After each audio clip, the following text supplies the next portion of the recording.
cramming into this wonderful place today.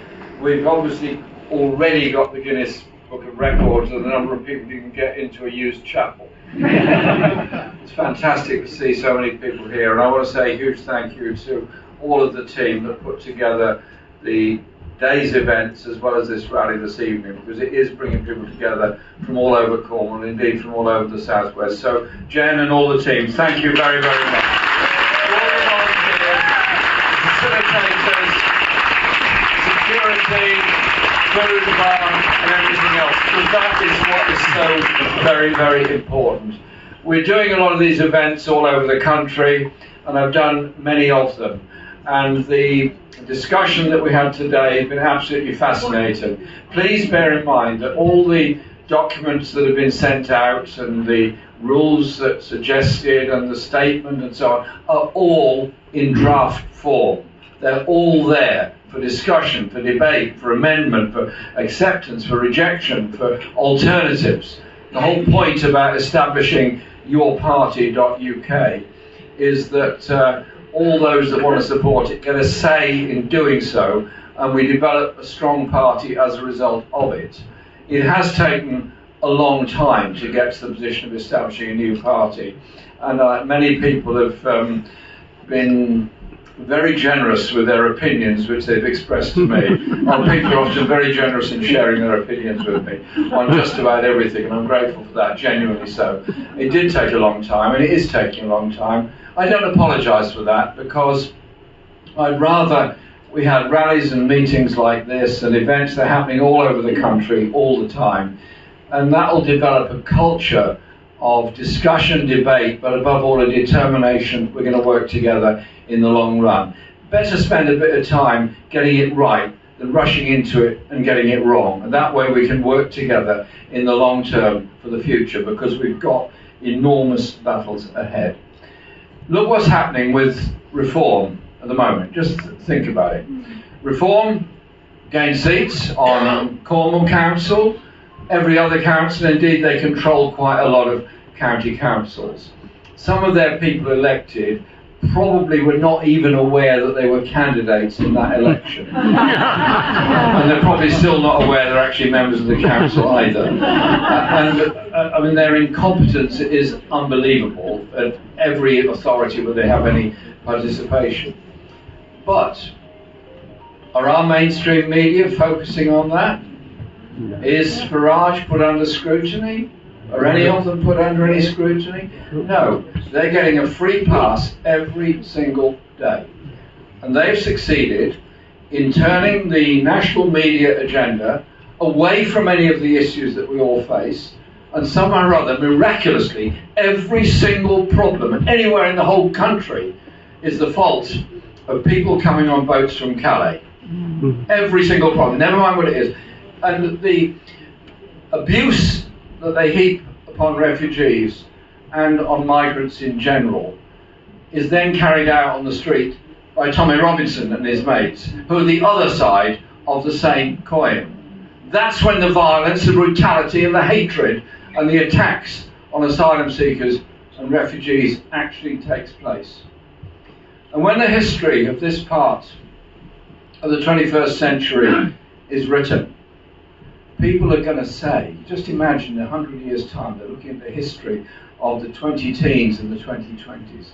They say, what happened to people?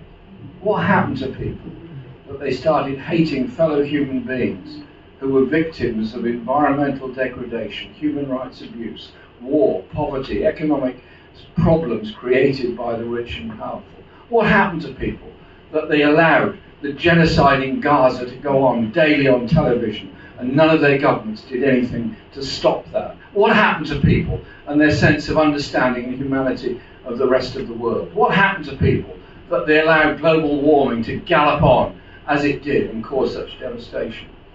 Think for a moment of the situation we're in and what the alternatives have to be. Wrapping yourself in a flag, blaming people in boats from Calais, accusing people who live in hotels of doing all kinds of awful things when they want to get papers, they want to work, they want to contribute to our society. Think of the issues that are faced by people in our society. Housing. So many people, I'll come on to this more in a moment, living in desperate housing insecurity. People waiting for healthcare and operations because of underfunding of the NHS. School students and students going through unbelievable levels of stress by an over-tested environment in schools. And people just wanting to be able to live from the job they do, not having to do 2 or even 3 extra jobs just to make ends meet, in the 5th richest country in the world. And a government elected by what I can only describe as a loveless landslide last July. Think how much better it would be if MPs like Jen and Paul had been in Parliament, people like them speaking up for communities. Well, that didn't happen, sadly. So we've got to do it all ourselves. That's why we're founding yourparty.uk. Yourparty.uk, rooted in and based in and determined to be always in part of our communities, accountable to those communities for the actions and the work that we do. And that's what's so exciting about it. Look around this hall. There's probably many people here you've never seen before. But you know why you're going to see them again? Because you'll be there, campaigning together. You'll be there, working together. You'll be there, sharing ideas and sharing inspiration. We've all got ideas, we've all got views, we've all got opinions. When we meld those together, we create something that is strong and unbreakable. And this morning I was given this leaflet by Cornwall Trades Council. And thank you, Cornwall Trades Council. Thank you, Cornwall. Thank you, Cornwall. Because the history of Cornwall is one of, actually, almost the cradle of the Industrial Revolution in Britain. I grew up in Shropshire, where they always claimed the Industrial Revolution started in Coalbrookdale. Okay, all right. First steam engine. Well, you talking about steam engine. I mentioned steam engine, it brings water. That Cornwall was indeed the cradle of so much of the Industrial Revolution. And a lot of radical politics happened in Cornwall long before the 20th century. So don't underestimate the power of history in the way that we try and understand things. And so I think the needs budget that Cornwall TUC have put forward is a very good one, because it's a demand, yes, on Cornwall Council, yes, it's a basis on which I'm sure we can all get together supporting them in council elections next year, but I won't read it all. Let's read something. No child, no vulnerable adult in Cornwall to be a source of profit. Right.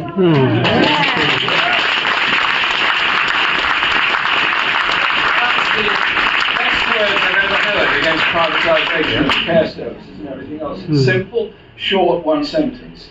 Every Cornwall public service privatised since 1979 to be back in public ownership.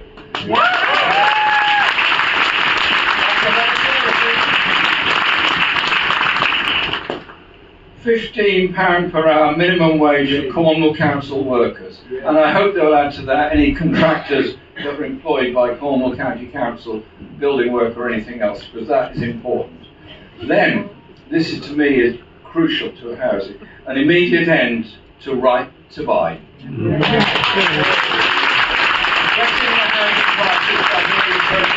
Social housing within House Works Department, demanding the return of the 450 million from Cornwall taken by central government since 2010, no council tax rise, ensuring people are connected with cheap, publicly owned and run transport. Yeah. Ensuring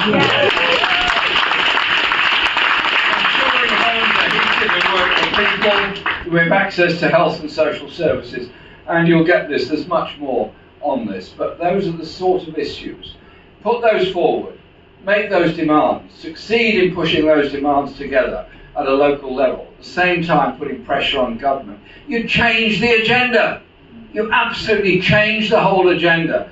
You're saying to people, your housing problem is not caused by the people that Nigel Farage is blaming. It's caused by those that are making money out of the public sector, those that are not building the council homes that we need, those that are not controlling the private rented sector in the way that they ought to. You begin to change the whole agenda. You take the scales from people's eyes, you open up their minds to what we can do in the future. So let's do that. There are 22,000 people in Cornwall on the housing waiting list. 22,000. That is an awful lot. The number of children living in poverty, young people living in poverty in Cornwall, has gone up by 50,000 in the past 15 years. And 21% of children in working households in Cornwall are living in poverty. That's not households where neither parent or whatever the housing situation is are not working. That's working households still living in poverty and probably needing food bags and what goes with it. And so it is the demands we put forward as a party to end inequality and injustice in our society. We launched this with principles behind it. One, social justice and equality in our society. An economic policy that works for all, which means you have to change the taxation system. You have to raise the threshold at which you pay income tax higher than it is at the moment, much higher than it is at the moment, to take the lowest earners out of taxation altogether and compensate that with a new band of taxation at the top end.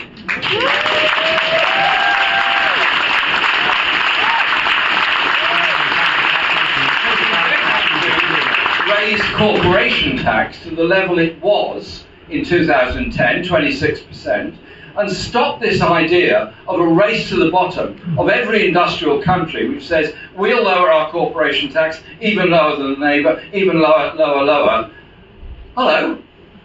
If you're a big global corporation, you're going to look around and say, well, this is good, isn't it? They're all bidding to get us to move in there. Who's going lower? Come on, it's 15%, 10, 12, whatever. It's all about pleasing the very richest to avoid taxation, which is a sort of horrible game that so many countries play. Hang on, how about looking at it the other way? An international campaign to demand higher levels of corporate taxation to fund social services and healthcare in all countries. Which is why, as a party, we will not be just restricting ourselves to what we do here. I hope we will be part of the European left, and I work with them already, where I hope we'll be part of Progressive International, which is a coming together of all of those kind of groups all over the world, because we have to work together internationally. And our proposals include public ownership, and let me give you an example of how public ownership could work and could make a difference. Water was privatised by the Tory government under Thatcher, and they said it will result in lower bills, fewer leaks, cleaner water, better service, probably better weather as well, I can't remember. It was all there, like there was nothing could possibly go wrong. And it was almost the only country in the world that was proposing to privatise its water service. And that was, what, 30 odd years ago. And since then, Penury is back for this. £78 billion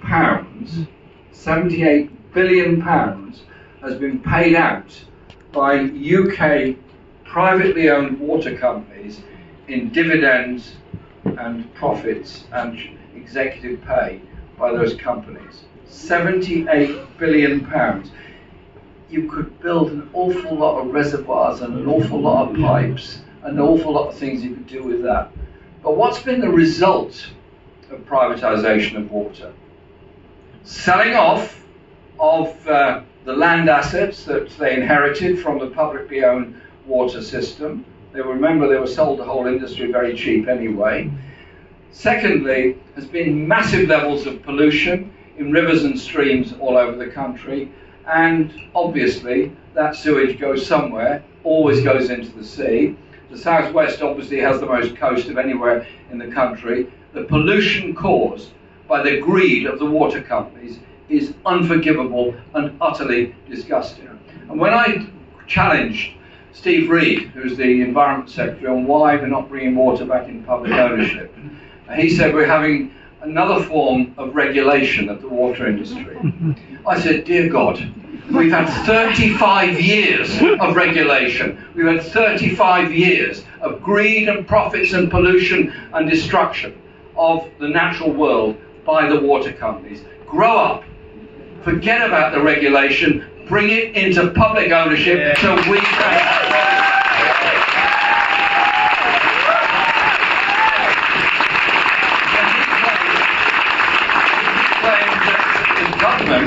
Remember, this is supposed to be a Labour government, said, we see no solution to the water industry other than that offered by the private sector.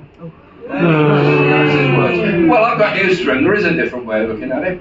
We'll take it into public ownership and we'll set the share price that we buy the companies for at the market value less the excess profits, the executive pay, the bonuses, the cost of cleaning up pollution, the damage done to the environment, the damage done to people's health, and then we'll see what the share price works out at that point to pay them that. So,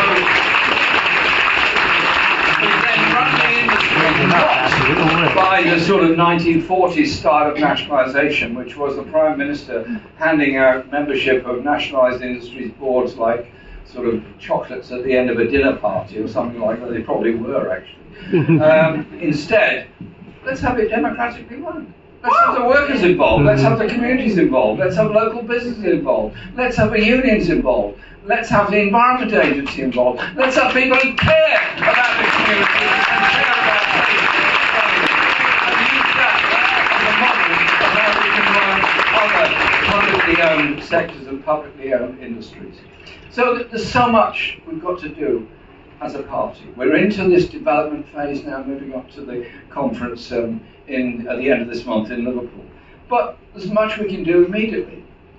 The government tried to take, and I said this earlier today, £5 billion out of the DWP budget. And the government said they had to do this because of the need to spend a lot more money on defence. They're proposed to raise defence expenditure by £13 billion a year in the next 3 years. Awful lot of money. So they thought they'd save £5 billion out of the personal independence payments budget.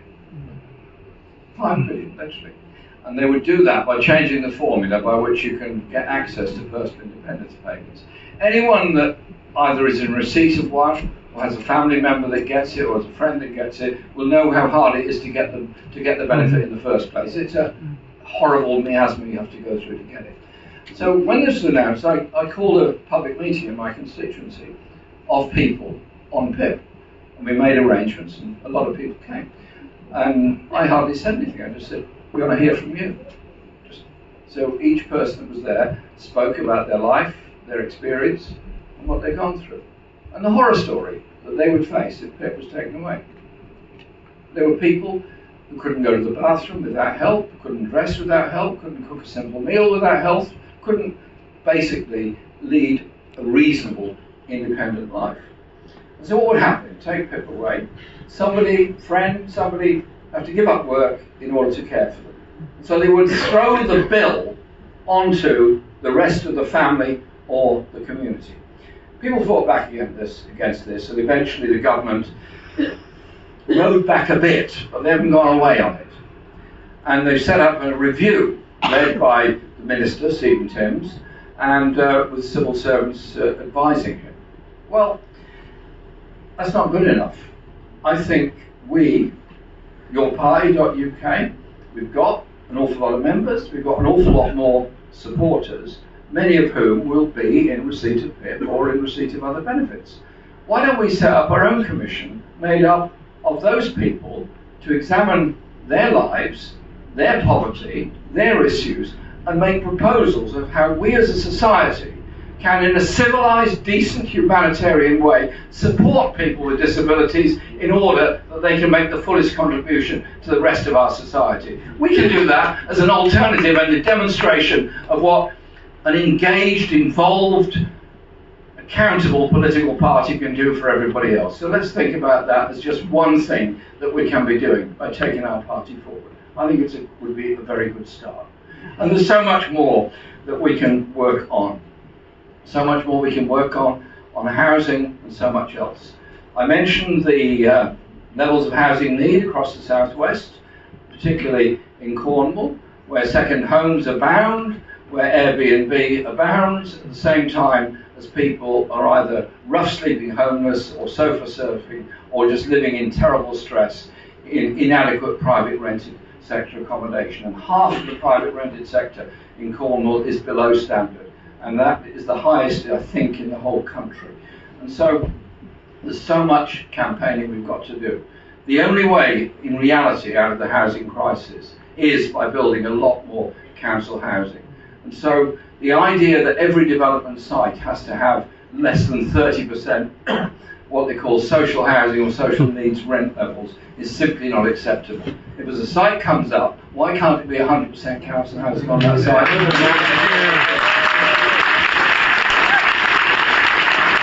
We are being screwed, literally, as a country, by the developers who just announced they're not prepared to build council housing because they don't make enough money out of it. Well, sorry, if they don't like it, then we will tell them they've got to do it. We need to deal with the housing crisis. You're not going to deal with it by playing footsie with the developers and letting them off by making huge profits out of particular sites. I'll give you an example of how bad this has got. Lewisham Town Centre in London proposes to demolish a whole shopping centre in order to build 800 flats, most of which for sale. I worked out it will end up with somewhere like 90 social rented flats at the end of the development. In other words, 700 will be built for either expensive rent, commercial rent, or for sale. How is that dealing with the housing crisis? How is that helping it? And you can repeat that in town centre after town centre across the country. The infrastructure bill, which went through Parliament, is almost a charter written by the developers. Written by the developers in order to make money out of every development. We need to have the basic objective that everyone, it's there in the Universal Declaration of Human Rights, deserves somewhere to live and a roof over their head. That's something we can be centrally campaigning on as a party. Let's go for it and do it. Yeah.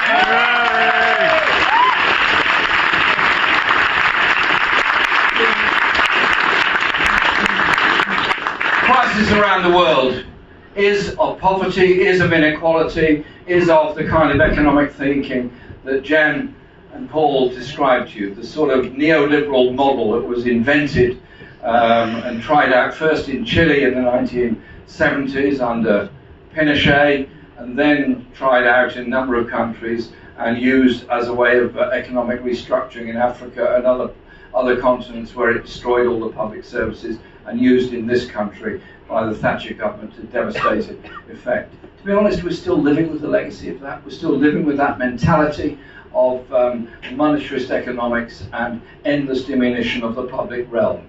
Well, we've got to turn the corner, we've got to change that around, and it's up to us to make sure that we turn that corner and turn it round. But that also means looking at the situation across the world. I hate the wars that are going on. I hate the images I'm seeing from the Sudan of all those people being killed by weapons supplied by the UAE, some of which come from Britain, some come from France, and some come from the United States.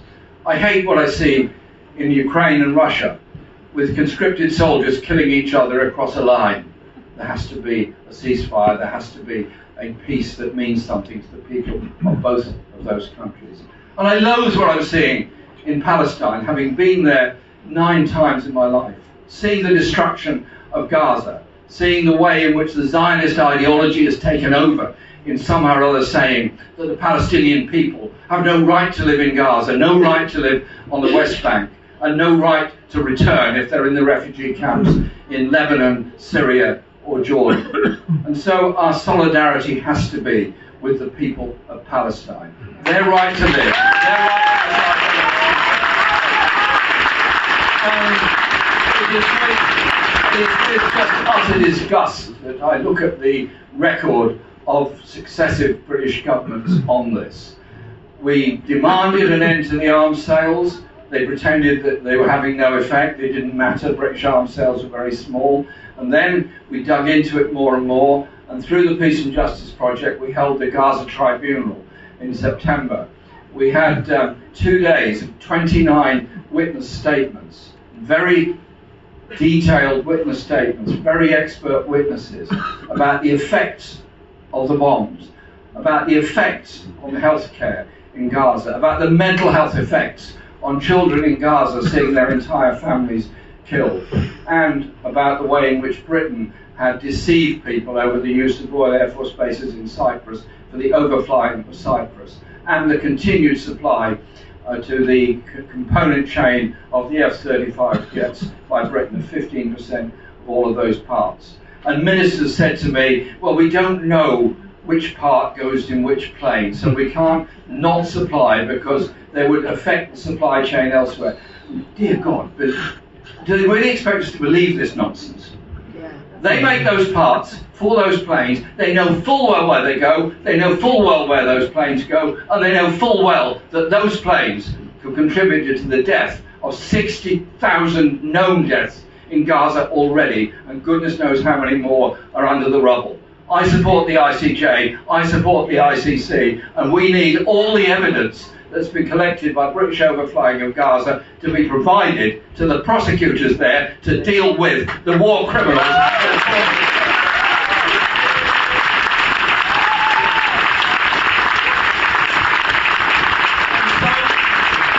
Wouldn't it be nice if we had a party with a substantial presence in Parliament, a substantial presence in all of our communities, that looked at the world not as an opportunity to sell weapons, but looked at the world as to make our contribution for sustainability, for human rights, and for peace, and for justice, and for freedoms around the world.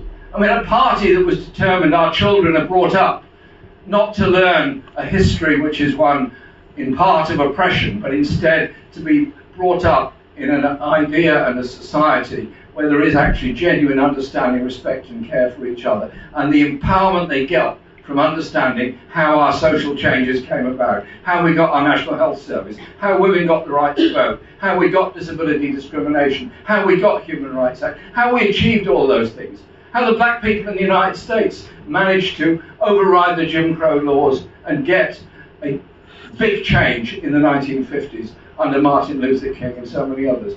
History can empower people, but it can also disempower them. So our party has got to be doing all of these things and be part of that wonderful creative community that brings about change. It's really exciting what we're doing. It's a fantastic opportunity. We've got to work with other people at local level, national level, and everywhere else. But above all, we've got to never forget we're part of small local communities. An empowered small local community will soon say to Farage, buzz off. You offer nothing to us. You and your millionaire mates treading your racist nonsense offer nothing to us. What we offer is us, our power and our determination. So our party is going to be creative as well. Art, music, culture, poetry, all of those things, what people are inspired by. And so I'd like us now to finish with this. Please come to the stage, my friends. Together, Peter. Yes. Rise like lions after slumber, in unvanquishable number. Shake your chains to earth like dew, which in sleep had fallen on you. We are many, they are few. Thank you.